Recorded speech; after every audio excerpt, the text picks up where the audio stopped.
Eu não posso produzir isso de mim mesmo, a não ser que o Espírito Santo invada a minha vida, destrua todas as barreiras e fortalezas e venha sobre mim, trazendo a mente de Cristo. Aí sim eu serei capaz de desenvolver o caráter de Cristo na minha vida, pelo poder do Espírito Santo. Vamos ler juntos Gálatas 5, 22 e 23. Todos juntos a uma só voz. Mas o fruto do Espírito é amor, alegria, paz, paciência, amabilidade, bondade, fidelidade, mansidão e domínio próprio. Contra estas coisas, nos próximos domingos nós vamos examinar isso aqui. Domingo que vem vamos começar falando sobre o amor, que é a primeira característica do caráter de Cristo. E eu quero terminar com essa pergunta: como podemos vencer este conflito? Porque eu sei que isso acontece dentro de cada um de nós. Não é verdade? Cada um de nós, todo dia, você vai sair da igreja. E como é bom estar na igreja. Mas quando você sair da igreja, você vai pegar o carro e alguma coisa vai acontecer daqui até a sua casa que pode fazer com que você tenha ódio, discórdia, ciúme, ira, egoísmo, dissensão, facção, inveja. Você pode ligar a TV e de repente aparecer uma coisa que vai jogar na sua mente algo que provoque imoralidade sexual, impureza, libertinagem. Talvez um jovem da igreja vai acessar a internet hoje para ver seus e-mails, conversar no MSN, e de repente vai dar um negócio clicando assim. Clique aqui e veja uma mulher nua ou ao vivo, né? E Satanás vai dizer: vai lá, satisfaz a carne. E aí o Espírito de Deus vai dizer: mas aqueles que satisfazem a carne morrem, satisfaça o Espírito, desligue isso. Nós vivemos o conflito todo dia, todo momento, todo instante. Como vencer? Leiamos juntos Gálatas 5, de 24 a 26. Está no seu esboço. Vamos ler juntos a uma só voz. Todos juntos? Os que pertencem a Cristo Jesus crucificaram a carne com as suas paixões e os seus desejos. Se vivemos pelo Espírito, andemos também pelo Espírito. não sejamos presunçosos, provocando uns aos outros, E tendo inveja. Eu quero destacar 4 coisas que nós temos que fazer para vencer esse conflito. Primeira coisa, anote aí: conversão. Conversão. Paulo começa dizendo assim: os que pertencem a Cristo Jesus. Vamos repetir comigo? Os que pertencem a Cristo Jesus. mais uma vez. Os que pertencem a Cristo Jesus. Ou seja, Paulo está falando de pessoas que são dele. Em Romanos 8:9, olha o que Paulo fala: vós, porém, não estáis sob o domínio da carne, mas do Espírito, se é que o Espírito de Deus habita em vós. Agora preste atenção nessa frase de Paulo em Romanos 8:9. Mas se alguém não tem o Espírito de Cristo, não pertence a Cristo. Alguém pode ter o nome de cristão, se ele não tem o Espírito de Cristo, não pertence a Cristo. Ele pode ser batista, presbiteriano, congregacional, ortodoxo, católico, maronita, pode ser o que for. Se ele não tem o Espírito de Cristo, não pertence a Cristo, não é de Jesus. Não é porque você frequenta a igreja que isso significa que você é de Jesus. Você tem que ter o Espírito de Cristo em você.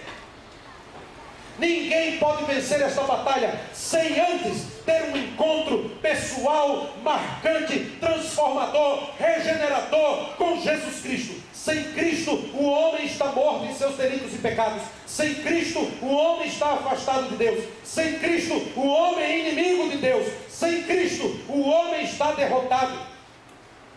Há crentes que estão na igreja, mas que precisam de conversão. Crentes que foram batizados e precisam de transformação. Vivem a religião, mas não possuem a experiência pessoal com o Senhor. Vivem na dimensão do empirismo religioso. Cantam, oram, levantam as mãos, dominicalmente estão na igreja, dão o dízimo, mas não possuem a mente de Cristo. Você precisa nascer de novo.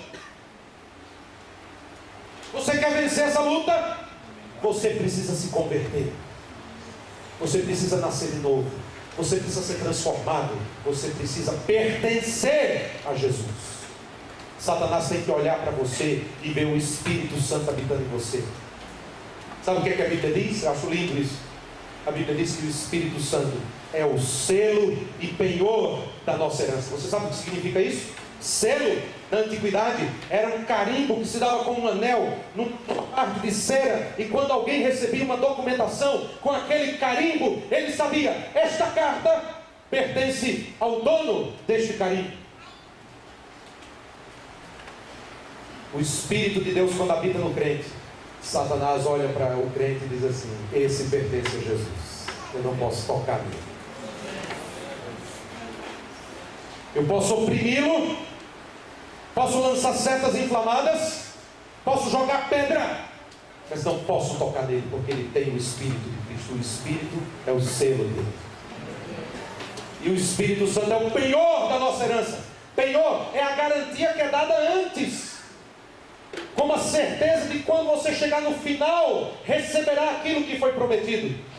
Quando alguém diz assim: ah, mas vocês dizem que já vão para o céu, quem pode garantir?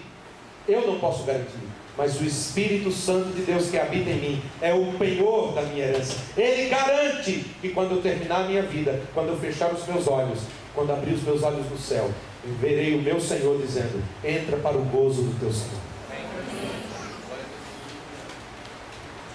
Deixa eu te fazer uma pergunta. Você pertence a Cristo? Você teve uma experiência pessoal com Jesus? Será que você pode dizer nessa noite: eu vivo como um crucificado? Segunda palavra, nos ajuda a vencer esse conflito: renúncia. Renúncia. Paulo continua no verso 24 dizendo o seguinte: os que pertencem a Cristo Jesus crucificaram a carne com as suas paixões e os seus desejos. Gente, cristão não é quem frequenta a igreja. Lá no mundo árabe, estive lá, para eles, sabe qual é a visão que eles têm de cristianismo? Eu vou dizer qual é a visão que eles têm de cristianismo. Para eles, o mundo ocidental inteiro é cristão. Então, para eles, cristão é ladrão, é corrupto, é prostituto, se envolve com drogas, com pornografia, com pedofilia, tudo isso que você imaginar. Para ele, os Estados Unidos é um país cristão. Então, quando eles invadem um país islâmico, é o cristianismo que está invadindo. Não importa quem esteja lá. Mas cristão não é frequentar a igreja. Cristão é ser transformado, é ser uma pessoa que dia após dia vive como um crucificado. Diz a Escritura: pois sabemos que o nosso velho homem foi crucificado com ele, para que o corpo do pecado seja destruído e não mais sejamos escravos do pecado. Para o cristão não existe uma vida cristã de meio período. Ele não é cristão de manhã e à tarde não é. Ele não é cristão de tarde e à noite não é. Ele é cristão de tempo integral. Para o cristão a vida inteira está dedicada ao Senhor, porque o velho homem está morto. O senso do cristão é de que a cruz faz parte da sua existência. Ele diz como Paulo: fui crucificado com Cristo, assim não sou eu quem vive, mas Cristo vive em mim. A vida que agora vivo no corpo, vivo pela fé do Filho de Deus, que me amou e se entregou por mim. A glória do cristão não é ter uma casa nova, não é ter um carro novo, não é ter um emprego novo, não é ganhar muito dinheiro. A glória do cristão não é ser reconhecido pelos outros. A glória do cristão é de ser visto pelo mundo como um crucificado. Paulo disse: quanto a mim, que eu jamais me glorie, a não ser na cruz de nosso Senhor Jesus Cristo, pelo qual o mundo foi crucificado para mim, e eu para o mundo. Ou seja, o cristão não tem relação com o mundo. Ele vive no mundo, mas não é do mundo. Ele conversa com as pessoas do mundo, mas não é influenciado pelas pessoas. A mulher cristã vive nesse mundo, mas não é guiada pela moda deste mundo. O homem cristão vive nesse mundo, mas ele não é guiado pelos costumes e padrões deste mundo. O homem cristão não vai dizer: ah, porque macho é macho, eu faço o que quiser. Não, homem cristão diz: vou amar minha mulher como Cristo amou a igreja, vou me dar por ela, vou me sacrificar por ela, porque esse é o padrão de Deus. Mulher cristã não fica dizendo: agora não tem mais esse negócio de sujeição. Não, mulher cristã diz, a Bíblia diz: a mulher sujeite-se ao seu marido, e eu vou me sujeitar ao meu marido por amor a Cristo.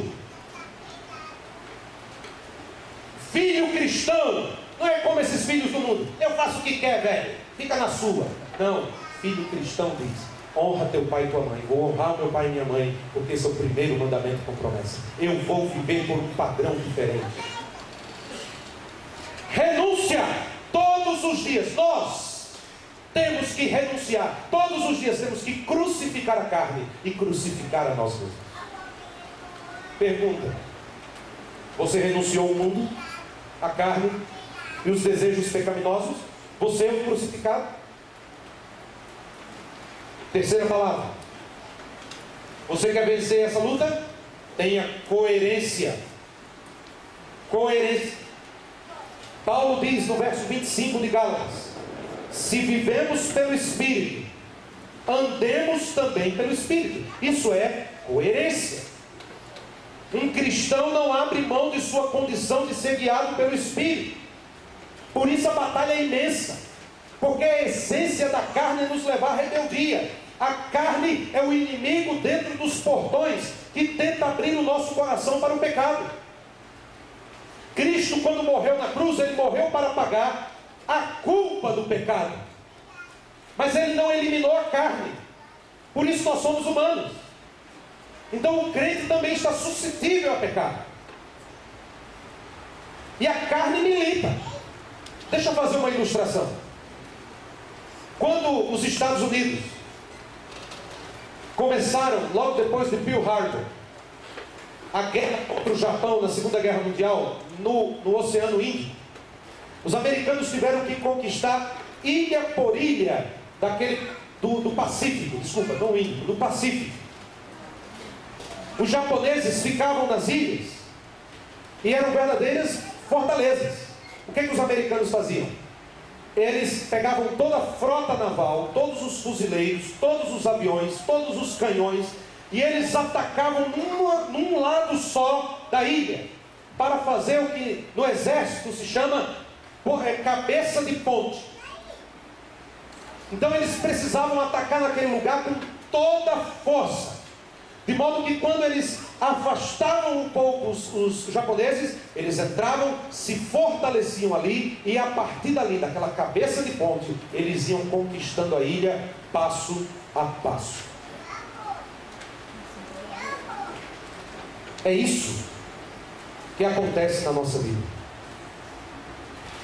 Quando o Espírito Santo de Deus entra em nós e toca em nosso coração, ele faz uma cabeça de ponte. Não significa dizer que se você receber a Cristo hoje, todos os seus defeitos vão ser consertados da noite para o dia. Não. Isso é um processo que a Bíblia chama de santificação. Então é um processo, é diário, é constante. O Espírito de Deus faz uma cabeça de ponte, e aí, passo a passo, ele vai mudando a sua vida e a minha vida. Por isso o cristão investe na sua vida espiritual, na comunhão com o Senhor. Por isso o cristão lê a Bíblia, por isso ele ora, porque a coerência é fundamental. A coerência mostra a fé que professamos. Ela diz: a minha fé é verdadeira. Paulo, alertando os Efésios, ele diz o seguinte: olha que texto lindo de Paulo, em Efésios 4, de 20 a 24. Mas vós não aprendestes assim de Cristo, se é que de fato o ouviste, nele fostes instruídos, conforme a verdade que está em Jesus, a vos despir do velho homem, do vosso procedimento anterior, que se corrompe pelos desejos maus e enganadores, e a vos renovar no espírito da vossa mente, e a vos revestir do novo homem, criado segundo Deus, em verdadeira justiça e santidade. Perceba, meu amado, fomos ensinados em Cristo. Então nós temos que viver conforme o seu ensino, porque a verdade está em Jesus. A verdade não